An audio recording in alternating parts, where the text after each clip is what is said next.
how to create or set up StockX seller account. Setting up a StockX seller account can be complete in just few minutes. What you need is simply open the StockX app onto your device. You would just simply sign up.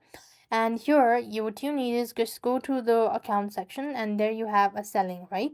You just want to go to the selling section and you want to make sure to go ahead and register. That means you can register using your email address or link an existing account as well, and you just have to complete your seller profile. So as you could see here, and this is just a basic account, right? You could just go ahead and convert to buyers as well as sellers account.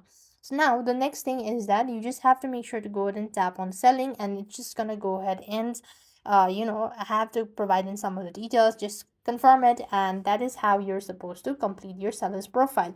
Additionally, you also have to add in your payment information and then the shipping address, and you also have to add in your billing info and a tax ID. And if you are a first time seller, you have to use or you have to get a verifications as well. And now you could go ahead and list out your product as well. So that's how things work. I hope the video was helpful.